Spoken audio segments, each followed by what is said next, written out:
Hello everyone, class 11-এর ছাত্রছাত্রীদের জন্য যে লিমিট চ্যাপ্টারটি শুরু করেছি, আজকে কয়েকটি কোশ্চেনের সলিউশন করব। তো দেখে নাও 3 নম্বর কোশ্চেন কী বলেছে, লিমিট এক্স টেন্স টু পাই/2 কস এক্স বাই পাই/2 মাইনাস এক্স সমান কত হবে, 4টি অপশান দিয়েছে।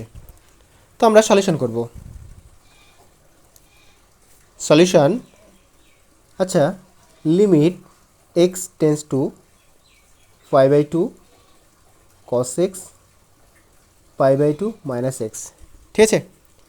তো আমরা একটা সূত্র জেনে গেছি, limit x tends to 0 sine x by x equal to 1, ঠিক আছে। এছাড়া এখানে আরও কয়েকটি সূত্র কাজে লাগবে, যার কারণে আমি আগে লিখে নিচ্ছি, যেটি হচ্ছে কস অফ পাই/2 minus theta equal to sine theta, ঠিক আছে। তোমরা অবশ্যই জেনে গেছে এই সূত্রগুলি আর কি। তো দেখে নাও, আমরা এখন কি করব, পাই/2 মাইনাস এক্স সমান আমরা যে কোনো কিছু একটা ধরে নিলাম এইচ ধরে নিলাম, ঠিক আছে। তুমি এখানে ধরি বলে লিখতে পারো। আচ্ছা, যখন এক্স টেন্স টু পাই/2 তখন এইচ টেন্স টু কী হবে, ইমপ্লাইজ দ্যাট। আচ্ছা দেখে নাও তো, এখানে পাই/2 মাইনাস এক্স অর্থাৎ এক্সের জায়গায় তুমি যদি পাই/2 বসাও তাহলে কী হচ্ছে, পাই/2 মাইনাস পাই/2 মানে 0, তার মানে এইচ টেন্স করছে কোথায়, এইচ টেন্স টু 0। এবার চেঞ্জ করব আমরা, এখানে ভেরিয়েবল এক্স আছে, ভেরিয়েবলটা আমরা এইচে কনভার্ট করব। তাহলে কী হবে দেখে নাও, লিমিট, আচ্ছা যখন এক্স টেন্স টু পাই/2 এখন কী পাচ্ছি, এখন এইচ টেন্স টু 0 পাচ্ছি, এইচ টেন্স টু 0 নিলাম। আচ্ছা, এক্সের জায়গায় এখান থেকে তুমি কী লিখতে পারবে, এটা দেখে নাও, পাই/2 মাইনাস এক্স সমান এইচ ধরেছি, এখান থেকে আমরা এক্স সমান লিখতে পারবো পাই/2 মাইনাস এইচ, ঠিক আছে। তো এটা আমরা পুট করব। তো এখানে আমরা কি লিখতে পাচ্ছি, কস অফ পাই/2 মাইনাস এইচ, আর নিচেটা আমরা কী ধরেছি, পাই/2 মাইনাস এক্স সমান এইচ ধরে নিয়েছি। আচ্ছা, কিছুক্ষণ আগে আমরা একটা ফর্মুলা লিখেছি, দেখো, কস অফ পাই/2 মাইনাস থিটা সমান সাইন থিটা, তাহলে পাই/2 মাইনাস এইচ আছে, তাহলে এটা কিসে কনভার্ট হবে, সাইনে কনভার্ট হয়ে যাবে, ঠিক আছে। তাহলে এবার দেখে নাও, লিমিট এইচ টেন্স টু 0, তাহলে নিশ্চয়ই এটা সাইন এইচ হয়ে যাবে, আর নিচে অলরেডি এইচ আছে, তাহলে কী হয়ে গেল, আবার আমরা কি দেখছি, sine x by x equal to 1, তাহলে h tends to 0 sine h by h, মানে এটা তাহলে অন হচ্ছে। তাহলে কোন অপশানটি কারেক্ট হচ্ছে, অপশান সি কারেক্ট হচ্ছে। এবার আমরা 4 নম্বর কোশ্চেনটি করব। 4 নম্বর বলেছে, লিমিট এক্স টেন্স টু পাই/4 sine x minus cos x by x minus পাই/4 এর ভ্যালু বের করতে বলেছে, কোন অপশানটি কারেক্ট হবে আমরা বের করব। তো চলো সলিউশনটি করা যাক।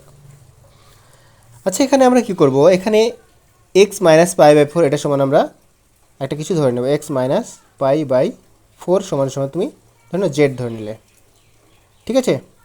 আচ্ছা, এবার দেখো তো, যখন এক্স টেন্ড করবে পাই/4, এটা ইমপ্লাই করবে, আচ্ছা এক্সের জায়গায় পাই/4 বসা, তাহলে পাই/4 মাইনাস পাই/4, তাহলে জেড টেন্স টু কি, জেড টেন্স টু 0, ঠিক আছে। তাহলে এবার চেঞ্জ করব। আচ্ছা, জেড টেন টু 0, আচ্ছা এক্স সমান আবার কী লিখতে পারবো বলো তো, এখান থেকে এক্স সমান লিখতে পারবো জেড প্লাস পাই/4, ঠিক আছে। তাহলে সবগুলো আমরা চেঞ্জ করে লিখব। তাহলে এটা হয়ে যাচ্ছে পাই জেড প্লাস পাই/4 minus cos of z plus পাই/4 বাই, এটা মানে আমরা কী ধরে নিয়েছি, এটা মানে জেড ধরেছি, ঠিক আছে। এবার হচ্ছে কী করছি, এবার দেখে নাও, লিমিট জেড টেন্স টু 0। আচ্ছা, এটা একটা ফর্মুলা আছে, sine of A plus b. আচ্ছা, আমরা ফর্মুলাটা একটু পরে লিখে দিচ্ছি। তো এটা হয় সাইন এ কস বি প্লাস কস এ সাইন বি, ঠিক আছে, মাইনাস এটা হচ্ছে তোমার cos of A plus B, মানে কস এ cos B minus sine A sine B, sine A sine B, তাহলে কস জেড কস পাই/4 মাইনাস সাইন জেড সাইন পাই/4, ঠিক আছে। আচ্ছা, এবার আমরা ভ্যালুগুলো পুট করব। লিমিট জেড টেন্স টু 0, আচ্ছা কস পাই/4 মানে হচ্ছে 1/√2, তাহলে এটা হলো 1/√2 সাইন জেড প্লাস 1/√2 কস জেড। আচ্ছা, এটা একবারে মাইনাস দিয়ে মাল্টিপ্লাই করে নেব, তাহলে কস পাই বাই ফোর মানে 1/√2, তাহলে -1/√2 কস জেড, মাইনাস মাইনাস গুণ করলে প্লাস হবে, তাহলে এটা হচ্ছে 1/√2 সাইন জেড। ঠিক আছে, তার নিচে জেড আছে। আচ্ছা এবার দেখো তো কোন কোন ফাংশনটা কেটে যাচ্ছে।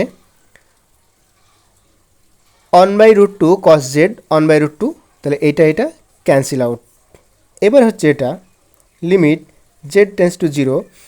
আচ্ছা 1/√2 সাইন জেড, 1/√2 সাইন জেড, তাহলে যদি যোগ করি তাহলে নিশ্চয়ই 2 multiply 1/√2 sine z by z এটা হয়ে যাবে। আচ্ছা এবার দেখো এটা সমান সমান আবার কি, আচ্ছা এইটা আবার কাটতে পারবে তুমি √2, তাহলে √2টা ঠিক বাইরে বের করে দাও, তাহলে √2 হলো গুণ আকারে থেকে গেল, আর limit z tends to 0 sine z by z. আচ্ছা সাইন জেড বাই জেড এটা আবার অন, √2 গুণ অন মানে হচ্ছে √2। আচ্ছা এখানে আমরা যে ফর্মুলাটা কাজে লাগিয়েছি এটা একটু লিখে দিচ্ছি।